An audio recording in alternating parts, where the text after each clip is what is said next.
It's Friday. It's Friday. Welcome to The Trend. Welcome to TTTT. My name is Amina Abdirabah. I am your host. I hope you had a fantastic week. Hello to my panelists. Hello, Samiro, Mariam, and Tom Daktari, who will be joining me this evening. How have you guys been? Good. Mariam, we were here at 4 a.m. You just didn't leave. Guess who's back? No, I left. Wait. Caught a big snooze, but then I had to come back because I'd missed it. I'm just like, oh my gosh. Koni how many minutes? We thought you went to the upper echelon. Please. Niko Papa Hapa. Yeah, how was your new show, by the way? In case you don't know, this show has been trending now, Mariam. I know you've been seeing it, right? Yes. It has to be the biggest breakfast show in the country, both on radio and on TV, right? Yeah. So hype your show up. Honestly, been an amazing 3 weeks. I can't believe that it's already 3 weeks. The math is just not mathing. Something is not making sense. But we're fixing the nation alongside Eric Latif and of course Janet Mbogwa and everyone who tunes in. It's a literal collaborative effort. So don't think a place where you shout at politician X and then they shout at Y and then someone comes in and says no. This is actual meaningful conversation and engaging with everyone who's watching to figure out how can we move the needle. We're not fixing the nation. We're just like, if we can just make it a little bit better. Mariam, that I'm a big fan. Nimekuwa nikifuata sana. So siku mtahitaji watu ambao wanaongelea wale wa chini. And of course with Tom Daktari around, I know I am safe today. More Swahili. Okay, so let's get started. I love it. Tom is with his someone that he loves so much, and then Samiro wants us to speak in Swa. So I've got you guys, okay? So let's just get started. There's a lot that we have to talk about. Starting off with this story. Now, internet provider trading in Kenya has been ordered to pay an ex-customer 500,000 Kenya shillings for ignoring his request to stop sending him promotional messages because he was no longer their client. In the determination, Data Commissioner Immaculate Kasait has also recommended the prosecution of the directors for obstructing her office during the probe. So Samiro. Yes. Unamwelewa haumwelewi? Mimi namwelewa because I understand these messages, companies pay for these messages. They do. Sasa kama mko na budget ya hii, simuweke hiyo msave instead of kuspam watu na hizi message mingi, sababu kuna watu wako na deni zenyu, badala kusumbua sana mkifuata deni, shikilia hiyo pesa instead of sababu zinakuanga mingi. Alafu sasa unapata sisi tunafurahanga sasa tuko single, tukisha fall in love tafadhali leave me alone, man. What? Nasumbuliwa huku na madam, wewe pia huku more than 5 messages per day. Dear customer, we wish to invite you that this new offer. Dear customer, you've not done this, you've done this. Ama sijui wanaambiwa sababu pesa imetengwa, lazima tutumie pesa yote. I think inakuanga ushaiona ile kitu unakumbusha hadi ukubali. Kama ulienda rudi. Kwa nini unachoka? But sometimes inanichoshanga kwa sababu umekaa tu pale unangoja pesa tu mahali, kila saa unasikia unarudi. False hopes. Unashangaa hii nayo ni gani? So I think deal na customer wako, kama mtu si customer wako muondoke kidogo. Swali ni moja. He says he was no longer their customer, so why are you sending me these promotional messages? But I can't want to entice you to I don't want. I feel like I should sign up intentionally. Like I need to know that from here on out, since I paid via M-Pesa in some restaurants, that now you people will somehow add me to your mailing list. And now you have to text me Valentine offers when there's an event, when there's this, when it gets too much. I'm just reminding you that since you left, I've upgraded. I now have this. I have this new bundle. I have this. I'm just giving you a little teaser. Siwachane na mimi. Sitaki. Hata kama sijatoka. Ndio mimi mpaka nikasirike. I get it from a data privacy perspective, but I'm like, had they asked that they cease sending messages, because that's a different thing. I can cease to be your customer, but did I formally write to you and request that you stop sending messages? Why do I have to messages? request to stop, Mariam? Or is there like a code, that star something 123 hash, and it says stop promotional messages, and you pressed 1 and it said stop and you still got them? I know you shouldn't have to formally write, but at least a code, and it's like a promotional code, and you give it to everybody. You say, if you don't want to receive these promotional messages, finya easy numbers. That's it. But if they did that and still they were sent promotional messages, and that's a problem. Well, nadhani mimi sionangi wakisikia. Nilijaribu hizo vitu. Kwanza vile umewaonyesha utaki, ni kama wanaambiana, hey, ongeza, direction ni kwa huyu sasa. Kama alishinda, wamesema wampatie $500,000. I feel like niko na money pending. Because zile natumiwa peke yake. 500,000 ni a lot. True. So for me, zile zile natumiwa, I think I need your lawyer. Sometimes I also think, Amina, we get a lot of messages kutoka mahali hatujui. Not even hata wachana hawa tunajua.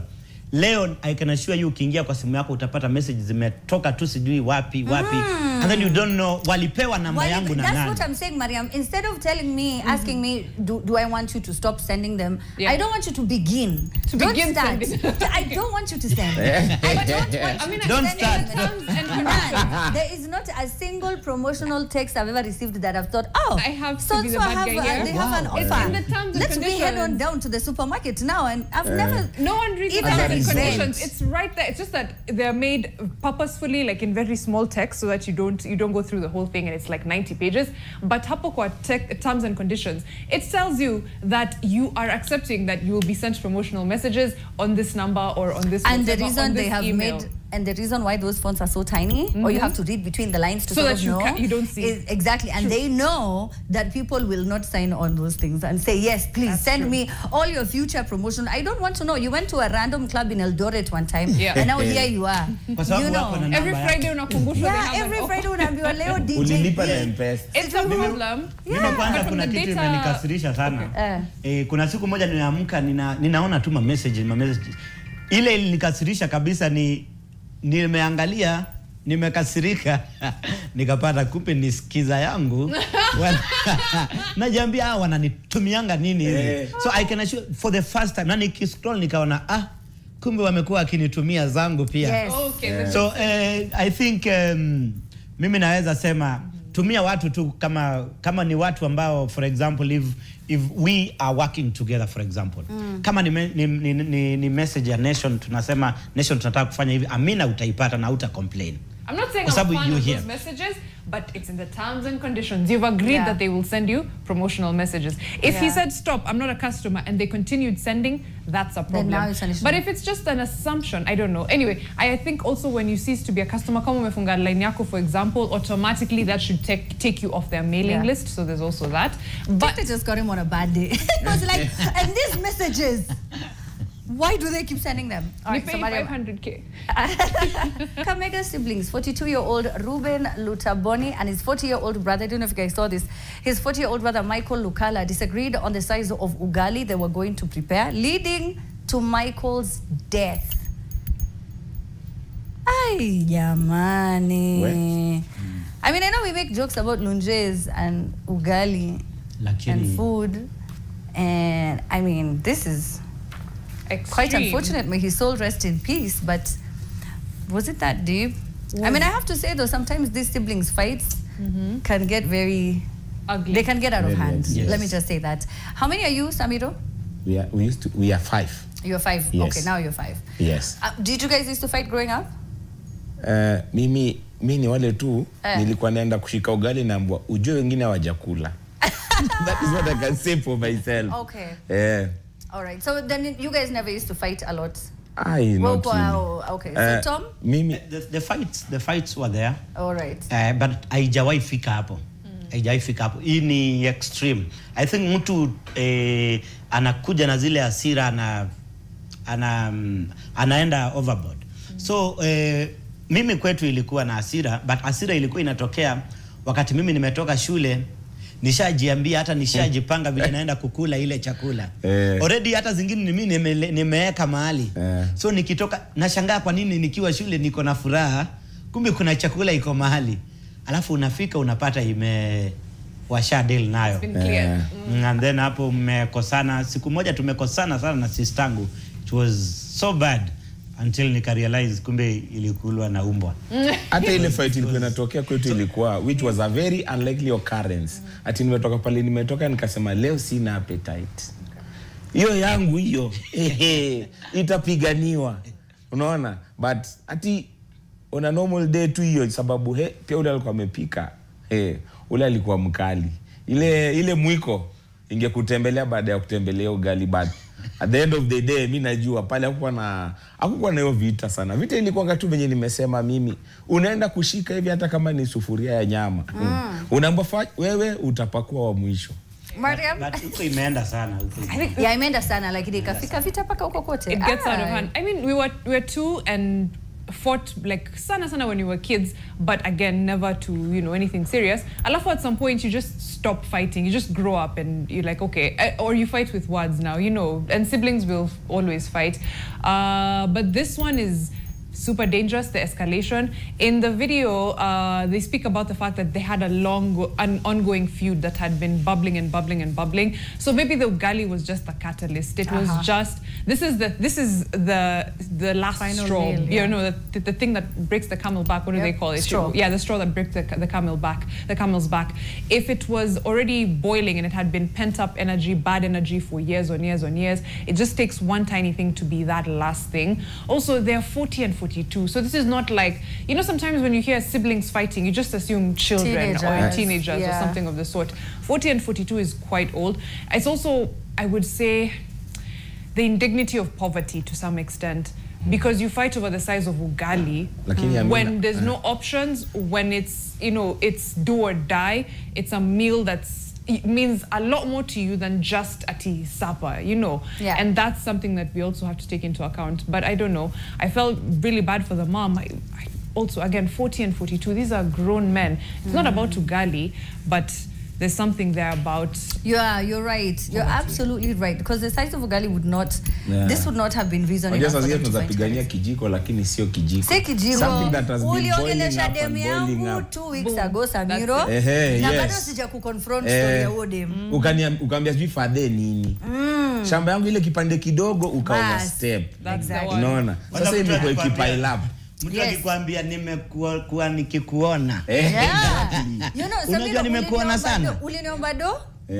300,000? Sa ushiki simu yangu, si ndio? So of course now when we have that tip about the spoon, right? Tom, why are you laughing? 300,000 hizi vita. Tuseme iko pande moja peke yake. Tom, vita ya ugali ni anyway watarudisha. Vita ya ugali? Iko pande moja peke yake. Yeah, specific region. Tom amekwamia 300. Mimi ninakwambia because it's not me. Do you see the stereotype? Because it's not the first time, not even stereotyping. Is it me? Kakamega? It's not the first time we are hearing people about from that region. Yes. Oh yeah, it's not. I thought you were telling me. Mimi nisikujue na mashemeji wangu. Unaona? Mpaka nasema tu. Unamwambia kishemeji si mimi si unaona? Mimi nauliza tu sababu last time bado si mimi pekee niliona news ikakuwa hivyo. Yeah. So this time again, same news, same region. Same result. What is happening? But I just hope the 300 watarudisha. Yeah. I hope so too. What? Sekuli. Let's just take a quick break. We're going to be back with more. The hashtag is TTT at the Trend Live. Let me know though, what are your thoughts about the tragic ugali brawl that took place with one person losing their lives, and then the internet provider who's been ordered to pay an ex-customer $500,000 bob. Do you agree? Do you empathize with the guy? Do you understand exactly where he's coming from? I want to hear from you at the Trend Live. Let's take a quick break. We'll be right back after this. And welcome back. All right, so at the Trend Live is our handle. I promised that I'll be reading some messages when we get back, but I will do that. We will all do that. It's a collective effort. Yes. We will do it before the end of the show. Okay, now we were talking about A$AP Rocky and Rihanna during the break. So in case you didn't know, rapper A$AP Rocky, who's known for quite a number of hits, but as of 2021, he's now known as Rihanna's husband. You know, sometimes it depends on who is the more successful one, who's the more famous one. So sasa Samiro akidate mtu atajulikana Demia Samiro. Demia Tom Daktari. Charlie wa Mariam, unfortunately ataitwa nani?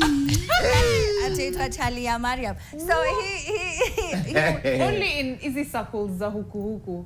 Oh, then mwingine. It depends. In other places, mini dem wa mtu mwingine, you know, which is nice. That's the Samoa life. Because he's a big tech guy in Silicon Valley. Well, our dream. Anyway, so listen. So A$AP Rocky almost went to jail. 24 years. Did you guys see that? 24 years is a long time. True. A long time. And he was acquitted of all charges, and he went home free. Hugged his wife Rihanna as if the world was coming to an end, which I feel like in the moment it probably felt like it was, you know. So he's had now a second chance at life, and for a lot of these rappers, they fumble it time and again. And I just wish that, you know, he's going to really reflect and be as introspective as possible so that he stays on the right path. There are too many gangs. Tom, unajua hizo gangs za huko? Mimi unajua hata mimi nilisikia poa ni kama ni mimi. Yeah. Because una imagine kutoka from Rihanna to going to Didi. Imagine. To Didi. Rihanna Didi. Wajua huko ujui kama au deep utachukuliwa na pronoun gani? Ujui ni ukweli. Exactly. So ukiponea lazima ufurahie. I think hakufurahia. Hey, aje tu join. But honestly, when you think about life with your billionaire wife, like Tom Daktari is saying, what do you mean billionaire wife? Kwani ana do? Ana, Kariana. Asi ako nayo tu bado. Akona kakitu. Mwenye mna water down msemoma hivi. Akona kakitu, Rihanna akona pesa. Yes, that's the thing. Yes, that's the thing. Niko na do, but uko na do. You know, like that. And we're gonna change. My Lord. But I don't know how this happened, because I'm thinking if I was in his shoes and I've bagged the hottest baddie in the music industry who's now a makeup billionaire, who am I beefing with? Who is getting to me? Who is stressing me so much that I pull out a gun somewhere? Alihag mtu wrong. Na niko na Rihanna nyumbani. Alihag mtu wrong, angehag lawyer. He did what? Angehag lawyer. He hugged the wrong. Uliona vile aliwapitia hapo. Angehag lawyer. He did. He hugged the But lawyer. how can someone stress you? You have a billionaire at home, and then you're letting Tom stress you. Make it make sense. I mean, it happens all the time with these rappers. Gang rivalry is such a big part of their culture as well. You know, when you look at cities like Chicago, and you first of all, I am so shocked when you watch those videos. You get so shocked how many teenagers, and I'm talking 13, 14, 15, who die on a daily. Like wana kila siku. So ati unasikia wasi wakayola mwaso umo ati kulikuwa na hii vita kutoka, you know, between this gang and this gang, and you know 4 people died, 3 people died, and then now when Mariam kills, you know, members of my gang, guess what? I have to retaliate. So it's a never-ending cycle of violence and bloodshed, and it's so unfortunate that so many young people lose their lives. So you see, even Lil Durk right now, he's already in jail, as he was one of the top-selling artists of last year. You saw Young Thug. There's so many, and I don't know what it is about this life that is so appealing to them. Maybe it's just how they were brought up.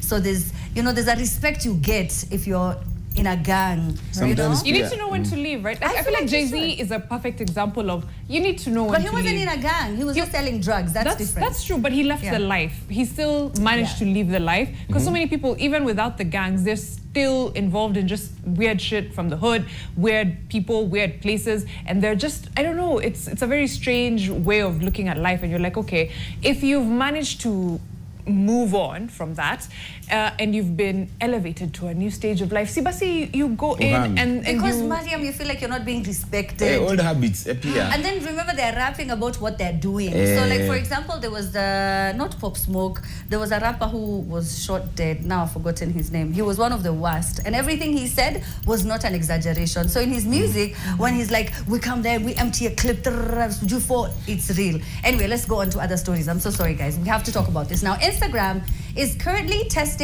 a new dislike button, which the company says it's a way of them, you know, downvoting. Sorry, it's a way for users to effectively downvote distasteful or irrelevant comments on posts and on reels. What do you guys think?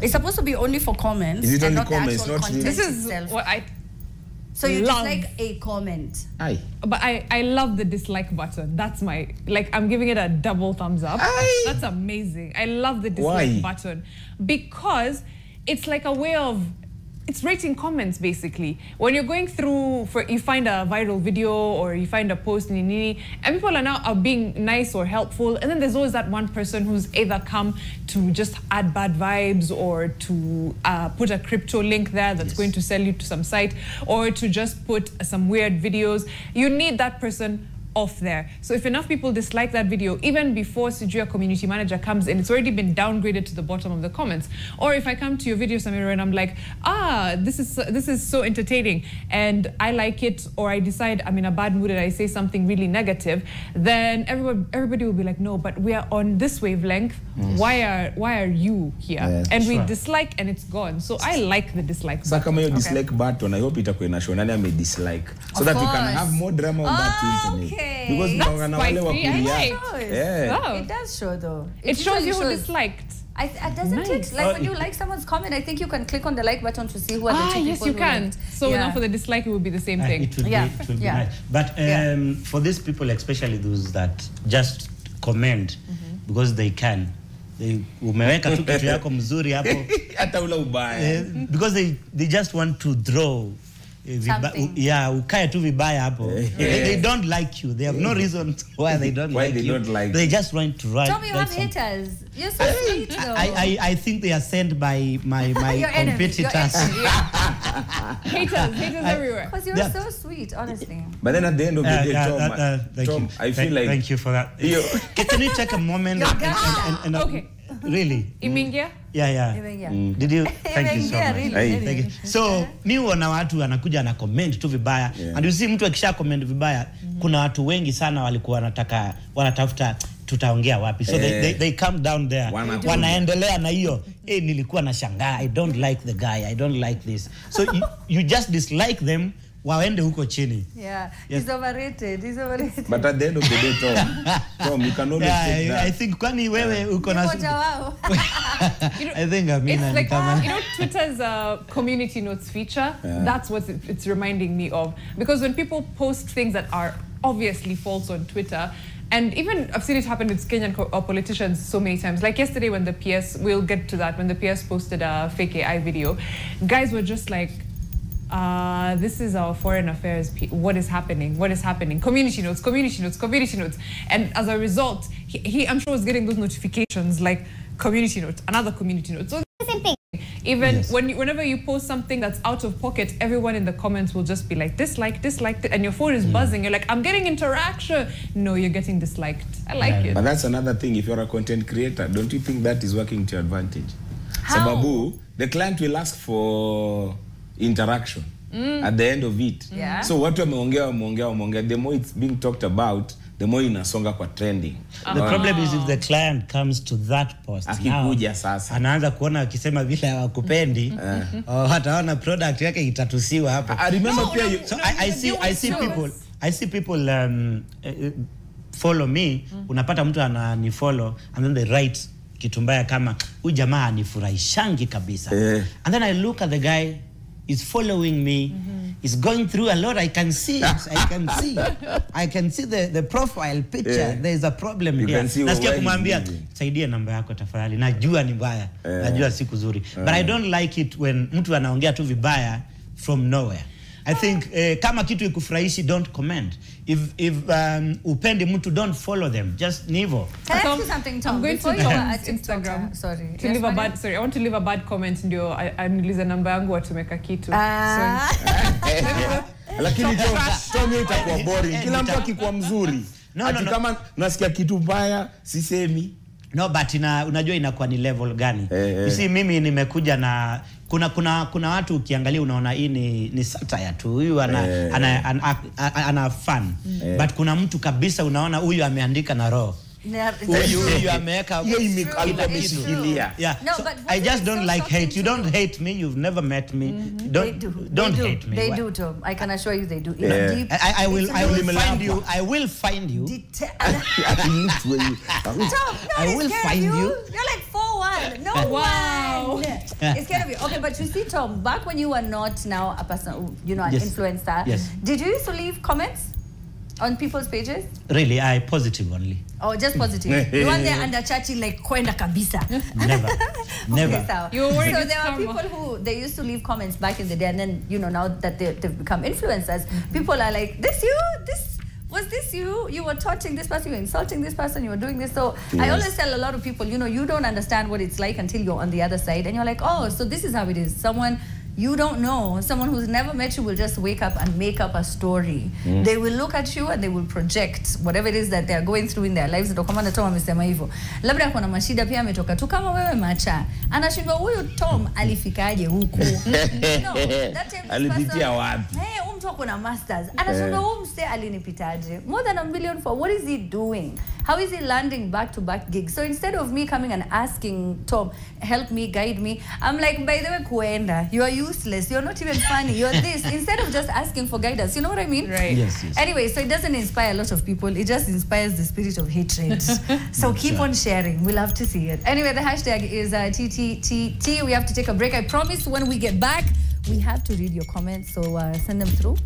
Let's take a quick break. Let's find out what's coming up at the top of the hour during news. These are the stories that will be making your headlines coming up in a bit. You're watching TTTT. And welcome back. Welcome back. Welcome back. The hashtag is TTTT at The Trend Live. Thank you so much for all of the love that we're getting all over the country. Thank you very much. I'm seeing tweets coming as far. Ay, watu wa Busia, jamani. I'm seeing here Danny. Anasema, that's not true. That's a liar. Tupiganiangi ugali. Hey. Okay. Si mimi nimesema. Again, it doesn't sound like I'm the one coming up with these stories. I'm just reading what has been taking place all week long. Mariam, on your end? Yeah, I see a couple of things. Good Stuff Inc. is saying, kuna mtu akona jingle bells kwa studio. Nasikia tu chingli. Yeah, you heard them. There's someone who has jingle bells in this studio. It's you. It's you. It's the jingle bells. I'm so sorry. No, but it's so nice. It's like Christmas. Yes, all over again. Buffalo Dash says it's great too to follow someone you don't like, so that when he or she posts hupitwi na uongo zake, feedback is received by him or her when you counter those lies. So yeah, follow people you don't like, ndio wana wakidanganya. And then you're there with dislikes and the dislike button. Kuna msanii hapa amesema huyu ameleta ukali kwa ugali. Very ugly scene. Huyu amechacha, lakini the thing is Amina, unajua badala sema tu ni mimi nilisema. Mimi niliuliza tu, mbona hii kesi ya ugali? Specifically ugali. Inatoka same location over and over again. Kwa sababu wanaipenda. Wanaipenda. Nyumbani ni wapi? Nyumbani? Sisi tunapiganianga samaki. Okay. Sisi sasa ndo kwa maana nilisema shemeji msinikasirikie. Naongea tu kama ule jirani yu chumulia hivi. Unaona awabadilishi fight. Yeah. But your shemejis make fire. Ugali samaki. Inakuanga imeiva, unajua kwanza ndio hivyo lazima upige kwa ukuta pa. Ukiona imerudi unajua imeiva. Tom doesn't look like he knows how to cook ugali. Does he look like he knows how to cook ugali? Tom, unajua kupika ugali? Mimi? No, you don't. I know you don't. First of all, hiyo ndio mambo yangu hiyo. Hiyo ndio mambo yangu. Oh, ugali. Ukinifungia tu mahali yenye na mimi nakula peke yangu. You don't. Umesema ugali iko yako peke yako. Yeah, utapenda. Now, I'm going to start the next story by stating something. Now, according to the Ethics and Anti-Corruption Commission, Kenya is losing an estimated 608 billion Kenya shillings annually. All right, so it is crucial for us to reduce corruption cases in our country for our development. It's important for us. So bear that in mind as I start this story. Jailed, former Kiambu County Governor Ferdinand Waititu, through his lawyer Danstan Omari, has appealed his 12-year sentence as an alternative 53.5 million fine on 57 grounds. Among the grounds, Waititu says he has a health condition that cannot be managed when he is in prison. So Waititu last week on Thursday was sentenced to 12 years in prison with an alternative fine of that amount of money that I have told you. But I need you to remember that the corruption case is of 588 million. So he's basically paying a tenth. This sounds like good business to me. Yeah. And this isn't the first time that we've heard of it. I think there was also Obado. Right? They froze his assets and then he was told to pay a certain amount, which was nothing close to what he stole. to what he allegedly stole, right? So this happens time and again. Samiro, yeye biashara mzuri, 53 million. Mimi naiba so naitishwa 10 bob. Yeah. Hawa jamaa tuende kazi. It's literally the same thing, because it almost encourages people to participate in this corruption, yeah. Right? It Because does. kama ukiiba hiyo 50 million ati sasa utaitishwa 1 million with no jail time, because I am yet to hear of any high-level corrupt individual actually facing the law. So I don't know, Mariam. The math is mathing, honestly. From a business perspective, you're absolutely right. You steal 500 and this, and you pay a fine of 50. So you keep more than 500. Right? 10%. That's your operating costs need 10%. Yeah. That's basically it. How many businesses in this day and age have operating costs of 10%? When you add everything together, I can't think of literally any other business, but corruption seems to be a business in Kenya. Ferdinand Waititu, I think his appeals have been very interesting to me. Alianza na kusema, oh, mimi niko na familia, I have children that need taking care of. And I was like, you're telling me there's no one in jail who has children that need taking care of? This is your plea to get out of jail, that you have children to take care of? And they're grown. No.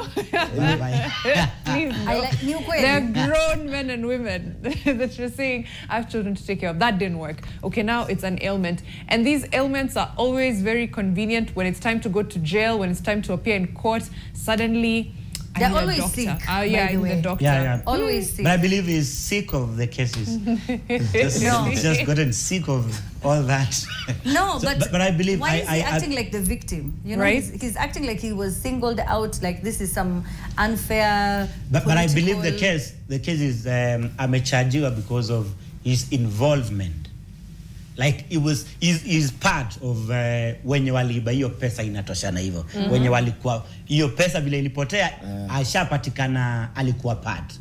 So labda hata hiyo 58 hakupata inatoshana hivyo. So labda hata because I believe labda hata unaweza pata alikuwa alipita tu na milioni zake 4. That's why ilikuwa inauma sana shule. In which country, guys? No, because Mariam, you know, let's say we are 8 of us. Okay. Yes. We're dividing this money and we were all getting, I don't know, maybe 60 million, right? So what Tom is saying is that ashapatiwa yake 60. Sasa shengia kwa shida. Now he has to pay 55. Is it 55? 53.5? 53, yes. Now, of course, it's a lot to all of us. From what but I saw, if you got 60 and everyone else is walking scot-free with theirs, so my profit... But he wasn't alone. He wasn't alone. There was other guys. Hajakuwa declared guilty or innocent. Lakini kumbuka sasa Kenya we are compromised easily. Unajua hata rally some Kenyans behind him wakuja waseme oh baba yao nini. Na watu watakuja tena waanze kusema aachiliwe. Na tena akiachiliwa hapo kwa hiyo siku ya mwisho kwa akitoka koti. People will be behind him wakisherekea na shangaa. Nani anaibi wangu wa kwa nini? Wenye wanasherekea wanalipwa. He was found guilty, Samiro. Unaona? He was na sasa kesi akiapili akiachiliwa watu toka nyuma yake akiframe mpaka wanalipwa. Kwani nani anaibi wangu? Unajua ukiachiliwa inamaanisha ile pesa haijaenda.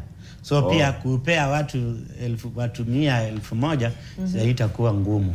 Utawapea na watakuwa ni tutaimba. Mimi utaimba sana wewe. We have Mtuwetu syndrome to a fault. It's true though. There'll be someone behind him. Hajapatiwa hiyo thou nothing. They're just like Mtuwetu bana. They're coming for our guy. They want to put him in jail. He's not your guy. He has 533 million. He's not your guy. Doesn't know you. But I think the pain sana inakuja hapo kwa tulikuwa wengi. So unaona ni kama to the same tukiwa shule.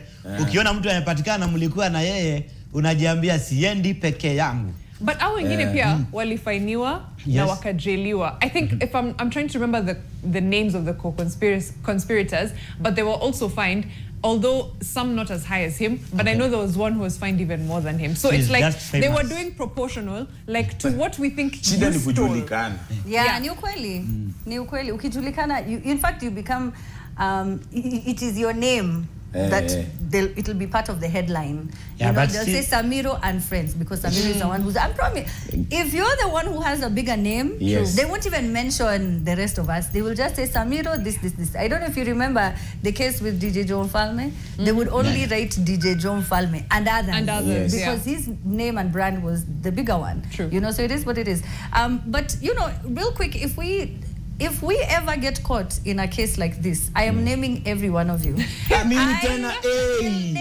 Mimi nitawasema. Afadhali munite kierere. I would throw hey. I mean, kama ndio walindanganya. Mimi nitasema mpaka blood group. Mimi nitasema mpaka blood group. I was with Tom and at this point he did this.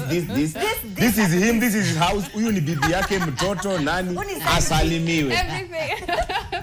Shikeni number. I'm never ukimkosa pigia Mariam. Number 4 options. Huyu ndo hata next of kin wake. I know you list everywhere. I am singing like a canary. There's no way I'm arrested by myself. But I think kwa hii serikali kama unajua ushaiba tu kitu mahali inabidi ukae nao. Yeah. Hauna option. True. So ukijaribu kukua ile pande unaambiwa hey tutakuja. Yeah, and also another thing that a lot of politicians do is that, you know, it's an ego thing, right? So they show off a lot, and that is where they catch you. I don't know if you've seen these cases where a lot of people could have gotten away with the crimes that they had committed, but because you wanted to floss online. You had to buy a Lamborghini. Yes, I mean, but don't you also think maybe it might be a matter of, mimi nilipita na 300 million. Mwingine anakuja anasema wewe ni shadow. Nilipiga 2.6B. You see, because I feel like it happens rampantly. There's an American rapper who was arrested last year. No, during actually sometime last year. So during COVID there was a stipend that they were receiving, right, to just help them with what was going on. And so he made up about 92 different profiles and he made away with the money, right? So he's making millions. He decides to release a song and rap about it. And he rapped everything in the song. And then the cops were like, hold up, atumesa manini, and that's how he was arrested. So if you could have just kept quiet. I think some people are just not wise. But so I want us to talk about this last one, guys. Sorry. This last one. We literally have 2 minutes. Okay, so now an angry job seeker. I don't know if you guys saw this. Sticker. An angry job seeker went to storm an agency, PGA agency offices after 336. I'm so sorry. What is happening? So he was scammed. He was swindled in a job scam. He was very upset. I don't know if you guys saw it, but the video went viral. Muliona? Yes. Mariam. Sina maoni, except I feel his pain. I don't know how much money it was exactly, but when you're desperately looking for work and you're trying and you're gathering every fund you have, you're asking every relative, you've sent every CV, you've sat at Aga Khan Walk, at Kencom, everywhere. Everywhere. Umebeba bahasha yako yote. And then someone takes that cash from you. I think he even restrained himself, to be quite honest. Yeah, you can have that. You can go through temporary insanity, you know, because of how stressed maybe I am. No, nani chezea. Right. You know, even like those jokes where people do those prank videos. Have you noticed in Nairobi, it doesn't work as much? Yeah. It doesn't. I feel the pain. Because one time vile nimekuja Nairobi, nimeuza kuku pale, came to Nairobi, scammed my money at pale pipeline. Unakumbuka location? Nakumbuka mpaka nilikuwa naona traffic police pale kando. Nikisema nitawaitia yule wananiambia ni saa ya habari. So I can feel the pain.